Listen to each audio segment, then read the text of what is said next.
Me llamo Eugenio Jiménez. Tengo 84 años. Y lo que nadie me dijo sobre envejecer, lo que tuve que descubrir por las malas, en una cocina a las 2 de la mañana con una taza de café ya fría, es que la mayor parte de lo que todavía cargamos ya lo pagamos hace mucho tiempo, solo que nunca lo soltamos. Crecí en una casa donde no se soltaban las cosas. Mi padre, Samuel Jiménez, solía decir, no muy a menudo, pero cuando lo hacía, escuchabas, decía, un hombre que suelta es un hombre que se rinde. Él lo creía de verdad. Lo decía como si fuera un versículo de la Biblia. Y yo también lo creí durante mucho tiempo, más tiempo del que debí. Hay una mañana en particular que todavía recuerdo. Tenía unos 53, 54 años. Esa edad en la que piensas que todavía estás en medio de todo, todavía construyendo algo. Tenía la alarma puesta a las 5. A las 5:30 ya estaba fuera de casa. Recuerdo estar en el porche de la casa que teníamos entonces. Lorena aún dormía adentro. Y pensar, así es como se supone que debe ser. Constante. En movimiento. Responsible. Lo que no entendía entonces, lo que me tomó otros 30 años comprender, es que no estaba avanzando. Solo me estaba moviendo. Hay una diferencia. Uno te lleva a alguna parte. Lo otro solo te mantiene cansado. He estado reflexionando sobre eso últimamente, porque pienso en los hombres con los que crecí, los que llegaron a mi edad y los que no. Y la línea divisoria nunca fue lo que tenían. Era lo que seguían cargando y que deberían haber soltado años atrás. Lo primero a lo que me aferré demasiado tiempo fue al dinero. No a tenerlo, a sujetarlo, a apretarlo con fuerza.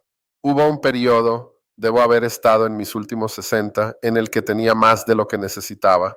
Los hijos ya eran mayores. La casa estaba pagada. Lorena y yo teníamos por fin aquello por lo que habíamos trabajado, y aún así me sentaba a esa mesa de la cocina a revisar los números, moviendo cifras de aquí para allá, vigilando los saldos como si les fueran a salir piernas y se fueran a marchar si dejaba de mirar. Lorena solía quedarse en el umbral de la puerta y decir, Eugenio, ¿de qué exactamente lo estás protegiendo? Y yo le hacía un gesto para que me dejara en paz. Tenía mis razones, los tipos de interés, gastos médicos, el qué pasaría si. Siempre tenía un qué pasaría si. Ella quería ir a algún sitio, nada extravagante. Solo, a algún lugar. Había un pueblo donde vivía su prima, más al sur, cerca de la costa. Lo había mencionado, tal vez media docena de veces a lo largo de los años, con esa forma suave en la que mencionaba las cosas que realmente le importaban. Yo siempre decía, ya veremos. Lo vimos eventualmente, pero no antes de que yo le exprimiera unos 3 buenos años a esa idea por estar sentado sobre un dinero que no hacía nada más que hacerme sentir seguro. Y esto es lo que sé ahora, a los 84, sentado en este apartamento con nada más que tiempo y una ventana que da al estacionamiento. La seguridad no es lo mismo que vivir. Las confundí durante décadas.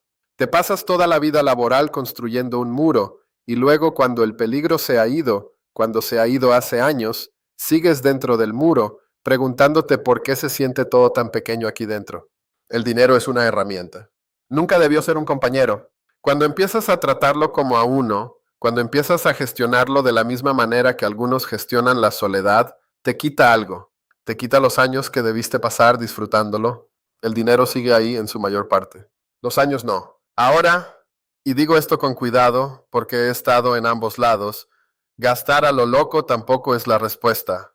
Vi a un conocido, ya en sus 70, gastarse los 2 primeros años de su jubilación en cambiarlo todo en su casa. Televisor nuevo, coche nuevo. Cosas que no necesitaba y que ni siquiera deseaba especialmente, pero que le daban algo que hacer con las manos cuando no sabía qué más hacer con su vida. Gastaba para sentir que todavía estaba decidiendo algo. Hay un tipo particular de gasto que nace del miedo disfrazado de libertad.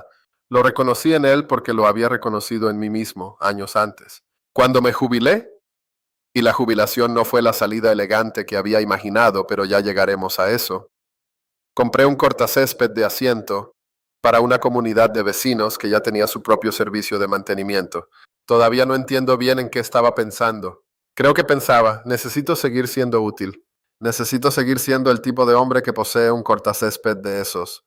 Se quedó en un trastero durante 2 años hasta que Antonio vino y lo cargó en su camioneta sin pedir permiso. Fingí estar molesto. En realidad estaba aliviado.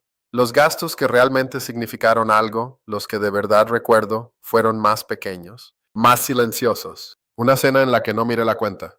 Una llamada a Denise que duró 2 horas sin importarme las tarifas de larga distancia. Un viaje de un día a un lugar por el que había pasado por delante 100 veces sin detenerme y por fin me detuve. Esas cosas no costaron casi nada comparadas con el cortacésped y son las únicas que todavía puedo sentir. Déjame decirte algo sobre el trabajo. Trabajé durante 41 años. No me quejo de ello. El trabajo me dio algo que necesitaba, no solo dinero, sino una estructura, una razón para levantarme, un lugar donde sabía lo que se esperaba de mí y yo podía cumplirlo. Pero me quedé más tiempo del debido, no porque el trabajo lo requiriera, sino porque yo lo requería. La pura verdad, y he tenido mucho tiempo para ser honesto conmigo mismo, es que hacia el final el trabajo era lo que se interponía entre una pregunta y yo, una que no estaba listo para responder. La pregunta era, ¿quién eres cuando ya nadie necesita que te presentes? Aplacé esa pregunta durante años manteniéndome útil, presentándome voluntario para el turno extra, siendo el hombre que siempre estaba allí, incluso cuando estar allí era lo menos interesante que podría haber hecho con mi tiempo. El año en que finalmente me jubilé tenía 71 años. Había tenido un susto de salud, nada dramático, pero lo suficiente para que un médico me mirara como si fuera con retraso en la vida. Y recuerdo estar sentado en esa consulta, con esa bata de papel que nunca cierra bien por detrás, pensando, ¿qué es lo que he estado esperando exactamente? No tenía una buena respuesta. Eso me molestó más que el problema de salud. Fui a casa esa tarde. Me senté en la misma silla en la que estoy ahora. Pensé en cómo quería que fuera el siguiente capítulo y me di cuenta de que no tenía ni idea. No porque no hubiera nada que desear, sino porque había pasado tanto tiempo sin pensar en ello que desear cosas se sentía oxidado, poco familiar, como un músculo que no has usado en tanto tiempo que olvidas que lo tienes.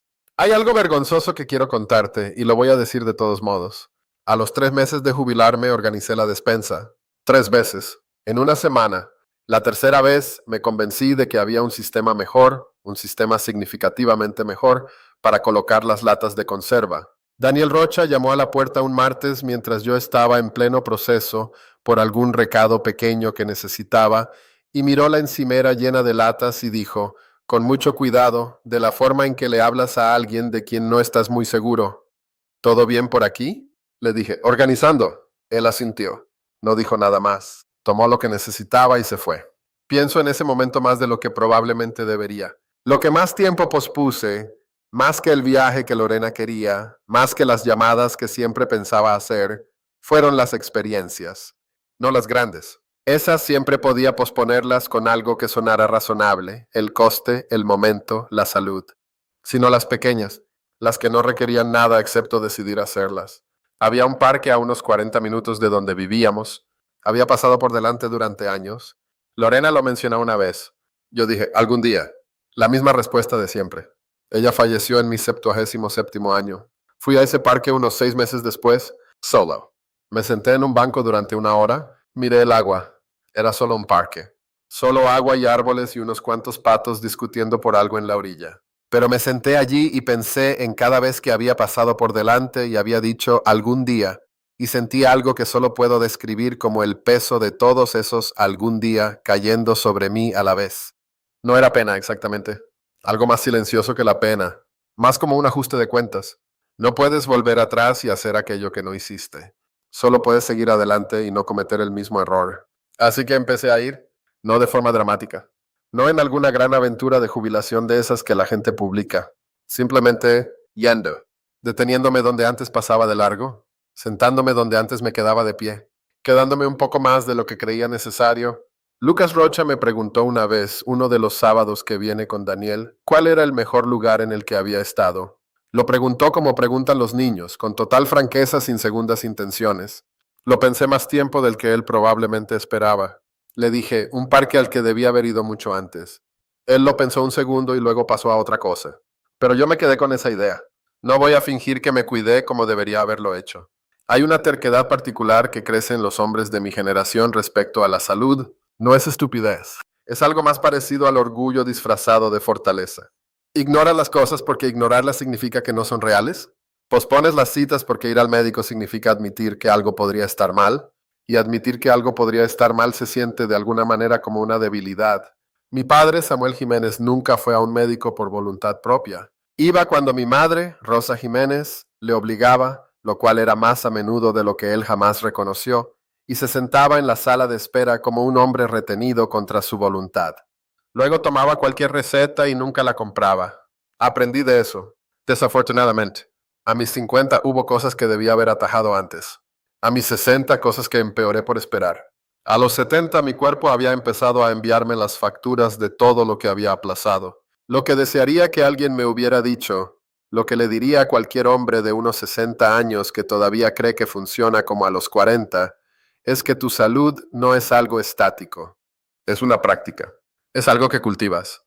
Lentamente, sin glamour, sin que nadie te aplauda. Un paseo que das no porque tengas ganas, sino porque sabes qué pasa si te detienes. Una comida que preparas mejor porque tu yo de mañana se merece el esfuerzo. Una llamada al médico que has estado posponiendo desde febrero. Eso no es debilidad, es lo opuesto a la debilidad. Hay una versión de mí que se cuida mejor a los 55, a los 60, a los 65. Esa versión todavía se mueve mejor de lo que yo lo hago ahora. Todavía se despierta sin las negociaciones particulares que mi cuerpo requiere antes de aceptar cooperar con la mañana. Yo ya no puedo ser esa versión, pero tú todavía estás a tiempo de ser la tuya. De lo último que quiero hablar es de lo que más tiempo me costó nombrar. Pasé la mayor parte de mi vida adulta preocupándome por lo que la gente pensaba de mí. No de una forma superficial, de una forma dura, estructural, como un edificio se preocupa por los cimientos sobre los que se asienta.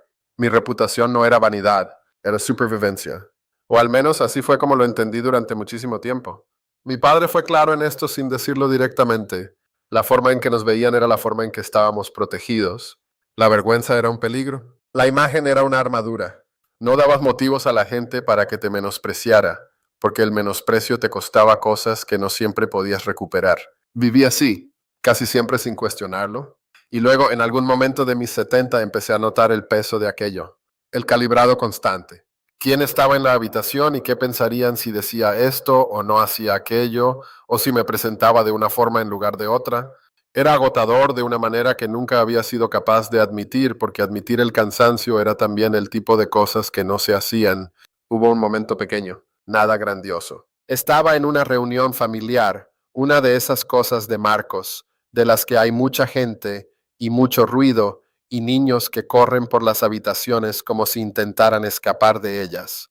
Alguien me preguntó cómo estaba. No era una pregunta cercana. De esas que respondes automáticamente.